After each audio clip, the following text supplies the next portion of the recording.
waxaan rabaa inaan ka jawaabo comment ka timid mid kamid ah daawadayaasha wuxuu yiri coach waxaa noo sheegtaa sida loo dhiso lower chest walaalka magaciisa waxa la yiraahdaa King Samir lower chest waxa la yiraahdaa xabadka qaybta hoose waxa xabadku lower chest markuu ka dhisan yahay macnaheedu wuxuu saas u go'an yahay uma jeed geeska uga go'an yahay sheegay saas geeska uga go'anaada la rabaa xabadku ya upper chest markuu ka dhisan yahay saas u go'an yahay raas uma jeed asaga uu kala qaybsan yahay lower chest inaan halkaas ka go'an yahay marka walaalkan wuxuu leeyahay sidee loo dhisaa lower chest marka lower chest wala waxaan ku xarabaa inaan ku sharaxo exercise-adii hore oo soo sheegay lower chest ayaga dhisaya waliba khaasatan midka dhibiska oo bahalkan la yiraahdo tala qabsado birtisaas la dhahay maaragtay dhibiska bahalkan la yiraahdo oo weight hada ku darteen kaba si fiican kaas ayaa si fiican u dhisaya lower chest yesa ka hoos baxan exercise-ada waxaa rabaa inaad xooga saartid oo ku focus garaysid kuwa effective ka ah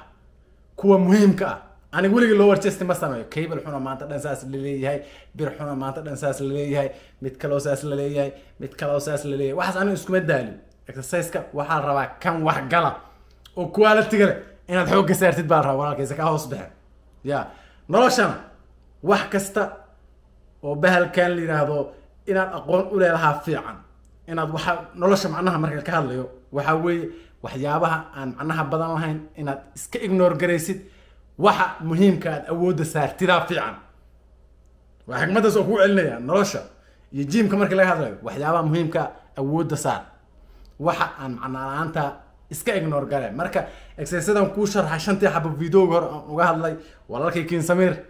waxaad sameynaysaa exercise-ada samee chest dhinac kasta ka go'aya alaabtaas oo kale ku noqonaya soo ma jeed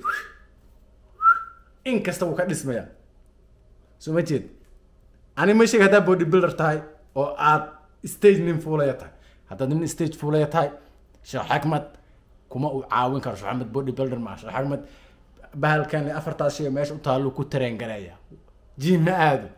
professional ma aha marka waa heer la iga sareeyaa taa anigu walaalaha iga hooseeyaan soo qaadaya marka hadda body builder tahay oo aad nin fuulaya tahay bahalkan stage qof kale raadso laakiin hadda tahay qof raba inuu heerkan soo gaaro taladeedaas qaado ignore gare waxyaabaha aan macnaha lahayn waxaad awoodda saartaa waxa macnaha leh waxaan maleynaa inaad ka bogato waa maadsanta waraha la share gare channelka wariyaal like gare share gare channelka wara maxaan ku dhacanay